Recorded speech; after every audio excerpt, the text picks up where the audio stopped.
उत्तर प्रदेश के कानपुर में चलती कार में आग लगने से दहशत फैल गई।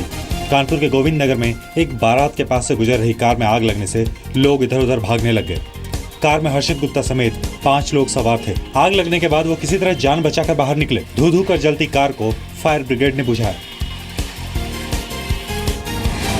महाराष्ट्र के औरंगाबाद में पहली क्लास में पढ़ने वाली 5 साल की बच्ची की उसके पिता ने हत्या कर दी। 10 जुलाई को भारती के पिता राजेश ने उसे टेबल लिखने को कहा, लेकिन 11वीं से आगे नहीं लिख पाने पर गुस्से में पिता ने बच्ची के मुंह में प्याज ठूंस दिया। दम घुटने से वहीं पर मासूम भारती की मौत हो गई। राजेश ने इसके बाद बच्ची के शव को जमीन में गाड़ दिया और बीवी सुवर्णा को किसी से इसका जिक्र न करने की धमकी दी। बाद में सुवर्णा ने पुलिस से मिलकर पूरा किस्सा बताया, जिसके बाद हत्यारे राजेश को गिरफ्तार किया गया। झारखंड के धनबाद में 11वीं की परीक्षा में नकल करने की पूरी छूट मिली। धनबाद के गोविंदपुर में आरएस मोर कॉलेज में छात्रों ने आराम से एक दूसरे की कॉपी देखकर नकल की। यहाँ एक स्टूडेंट के बदले उसके पिता कॉपी लिख रहे थे। कॉलेज में 1000 से ज्यादा स्टूडेंट लॉन में बैठकर परीक्षा दे रहे थे। खुफिया कैमरे में रिकॉर्ड तस्वीरों में वहाँ कोई निरीक्षक नहीं मिला और छात्र खुलेआम चीटिंग कर रहे थे। कॉलेज का दावा है कि उसके पास सभी बच्चों को क्लास में बिठाने की जगह नहीं है। तमिलनाडु के तिरुवनमलाई से पुलिस की सरेआम गुंडागर्दी की तस्वीरें सामने आई हैं। पुलिस वालों ने बीच सड़क पर एक परिवार के 3 सदस्यों की बुरी तरह पिटाई की। परिवार के सदस्यों के बीच कोई घरेलू विवाद था। घर वालों ने पुलिस को मौके पर बुलाया। 3 पुलिस वाले पहुंचे और बिना कोई बात सुने ही उनकी पिटाई शुरू कर दी। घटना की तस्वीर सामने आने के बाद हंगामा मचा तो पिटाई के आरोपी तीनों पुलिस वालों का ट्रांसफर कर दिया गया। मुंबई में अगले महीने से बिना हेलमेट वाले 2 व्हीलर्स को पेट्रोल नहीं मिलेगा। मुंबई पुलिस और ट्रांसपोर्ट डिपार्टमेंट मिलकर ट्रैफिक नियम न मानने वालों पर सख्ती के लिए नियम लागू कर रहे हैं। यही नहीं, राज्य सरकार ट्रैफिक नियमों के लिए जुर्माना बढ़ाने की तैयारी कर रही है। मौजूदा जुर्माने की रकम को 5 गुना तक बढ़ाने पर विचार किया जा रहा है।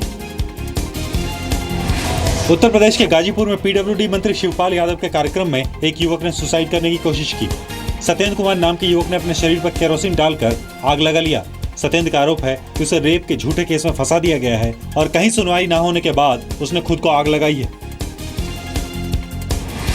महाराष्ट्र के अलग अलग हिस्सों में बारिश का कहर जारी है। बारिश से हुए हादसे में अब तक 8 लोगों की मौत हो चुकी है। महाराष्ट्र के सांगली और मिरज के पास बामणी गांव में तेज बारिश के बाद पानी भरने से गांव का संपर्क बाकी जगहों से टूट गया है। गांव में करीब 2000 लोग फंस गए हैं। हालांकि कुछ लोग बोट की मदद से गांव से बाहर निकल रहे हैं।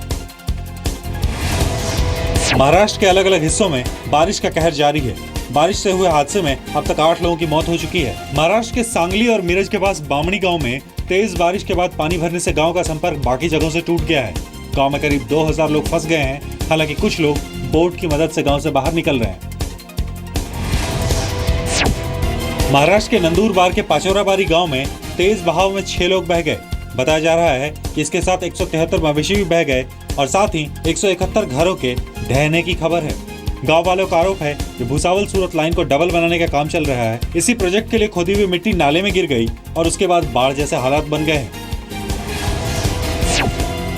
जम्मू कश्मीर में लगातार कर्फ्यू से लोगों की खाने पीने की दिक्कतें शुरू हो गई हैं, खासकर उन मरीजों को जो अस्पताल में इलाज करा रहे हैं। इनकी मदद के लिए लोगों ने कम्युनिटी किचन शुरू किया है ताकि मरीजों और उनके अटेंडेंट को खाने पीने की दिक्कत ना हो।